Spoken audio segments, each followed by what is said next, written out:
അപ്പൊ നമുക്കിനി താമസിപ്പിക്കേണ്ട തുടങ്ങല്ലേ? എന്നാ തുടങ്ങാം. ഷൈൻ്റെ ഒരു സങ്കല്പത്തിലെ ദൈവസങ്കല്പം എങ്ങനെയാണ്, അല്ലെങ്കിൽ ദൈവം എന്താണ്? എന്തോ വരാൻ പോകുന്നു എന്റെ മനസ്സ് പറയുന്നു. ആക്ച്വലി നമ്മൾ മനുഷ്യരായിരിക്കുന്നത് കൊണ്ടും ഈ രൂപത്തിലിരിക്കുന്നതുകൊണ്ടും ദൈവത്തിന് മനുഷ്യന്റെ രൂപം അല്ലേ? അതെ, കറക്റ്റ്. നമ്മളിപ്പോ ഉറുമ്പായിരുന്നെങ്കിൽ ദൈവത്തിന്റെ രൂപം ഉറുമ്പായിരുന്നു.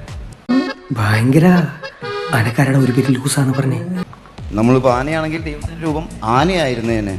അനക്കൊരു പേര് കൂടുതൽ. ദൈവവിശ്വാസികളാണോ ചേട്ടൻ? ദൈവവിശ്വാസിയാണോ? ഇവൻ നമ്മളെ കുഴപ്പിക്കാനുള്ള പരിപാടി. ദൈവത്തിലുള്ള വിശ്വാസം എന്ന് പറഞ്ഞാൽ ദൈവത്തിനോടുള്ള വിശ്വാസമാണോ സ്നേഹമാണോ? ദൈവത്തിനെ സ്നേഹിക്കുന്നുണ്ടോ? ഭയം എന്നാണ് പറയാറ്. ഭയമാണ് ദൈവത്തിന്. അതായത് ദൈവത്തിന്റെ അടുത്തേക്ക് പോകാൻ താല്പര്യമില്ല.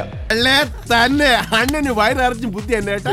മരിക്കാൻ ആർക്കും താല്പര്യമില്ലല്ലോ. മരിച്ച പോണത് ദൈവത്തിന്റെ അടുത്തേക്കല്ലേ? ഇഷ്ടദൈവന്റെ അടുത്തേക്ക്. എനിക്ക് ഭ്രാന്ത് പിടിക്കുന്നു. മരിക്കാതിരിക്കാനല്ലേ നമ്മൾ ശ്രമിക്കുന്ന കഴിയും. അപ്പൊ ദൈവത്തിന് ഇഷ്ടമല്ല. എന്നാലും എന്റെ പൊട്ട നീ ഇതെങ്ങനെ? നമ്മുടെ നാട്ടിലെ ദൈവവിശ്വാസം എന്ന് പറഞ്ഞാൽ ദൈവഭയത്തിൽ നിന്നുണ്ടായതും 100% ഞാൻ യോജിക്കുന്നു.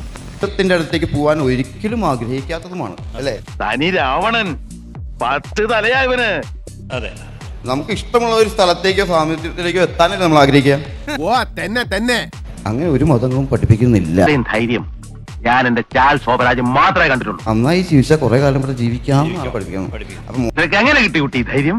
മോശമായിട്ട് ജീവിക്കുന്ന കുറച്ച് ഞങ്ങളെ പോലുള്ളവരല്ലേ ദൈവത്തിനെ ശരിക്കും സ്നേഹിക്കുന്നവര്. നിങ്ങൾ ശരിക്കും ഇല്ലുമലാണ്ടി അല്ലേ? ഇല്ലുമലാണ്ടി. മോശം എന്ന് പറഞ്ഞാൽ നിങ്ങൾക്ക് മോശം.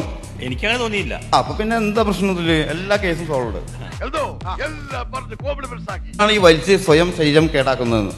എന്റെ അമ്മോ, ഒരു സൈസ് സാധനം. ശരീരം കേടായ പെട്ടെന്ന് ദൈവത്തിന്റെ അടുത്തേക്ക് എത്താം. ശരിക്കും ദൈവവിശ്വാസികൾ ആരാ? ഒരാവേശത്തിലെടുത്ത് ചാടി വേണ്ടായിരുന്നു അല്ലേ? നിങ്ങൾ തന്നെ ആയുസ് തരണേ. എടാ നിനക്ക് ആയുസ് വേണം, അപ്പൊ എന്റെ അടുത്തേക്ക് വരുന്നില്ലേ? എന്റെ അടുത്തേക്ക് വരുന്നില്ലേ? ദൈവം ചോദിച്ചാൽ എന്താ ചെയ്യാ നമ്മള്? അയ്യോ അത് വേണം, ദൈവം അവിടെ ഇരുന്നോ, ഞാൻ അവിടെ ഇരുന്നോളാം. അപ്പഴേ കണ്ട് പടി. അധ്യാപികയുടെ മകനാണ് ഷൈൻ. അതുകൊണ്ടാണ് ഈ ഭാഷയോടും മലയാള അക്ഷരങ്ങളോടും. Mummy English ടീച്ചറായിരുന്നു. ഇയാൾ ഉരുളക്കുപ്പേരി കോളേജിൽ നിന്ന് ഡിഗ്രി എടുത്ത് വന്നിരിക്കണം.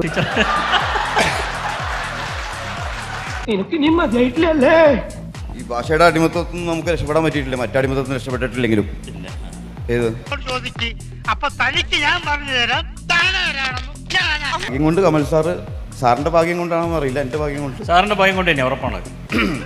എന്റെ പരമ്പര പുണ്യാളായിപ്പൻ എനിക്കിട്ട് പണതാണോ നീ? നന്നായിരിക്കുന്ന ആൾക്കാര് അല്ലെങ്കിൽ അങ്ങനെ ഇരിക്കണം എന്നുള്ളതാണ് മനുഷ്യന്റെ ഏറ്റവും വലിയ ടെൻഷൻ. എന്നിട്ട് എപ്പോഴെങ്കിലും മോശമാകും. കാരണം ഒരു മെസ്സേജ് മതിയില്ലേ?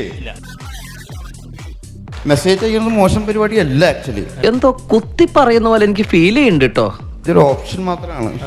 മെസ്സേജ് ചെയ്തു എന്നുള്ള പേരിലൊക്കെ നാശമാവുന്ന ആളുകളുണ്ട്. ഇതെന്നെ ഉദ്ദേശിച്ചാണ്, എന്നെ തന്നെ ഉദ്ദേശിച്ചാണ്, എന്നെ മാത്രം ഉദ്ദേശിച്ചാണ്. അത് പക്ഷെ നാശമാക്കുന്ന ആളുകളാണ് ആക്ച്വലി. ശരിക്കും നാശമാവുന്നില്ല. ഈ അറിവ് എവിടുന്ന് കിട്ടി? പത്രത്തിൽ നിന്ന് അടിച്ചു മാറ്റിയതാ. ഈ വക കാര്യങ്ങൾ ചർച്ച ചെയ്യുമ്പോഴാണ് നമ്മൾ നാശമാകുന്നത്. മെസ്സേജിനെ കുറിച്ച് പുറത്ത് സംസാരിക്കാൻ പാടുമോ?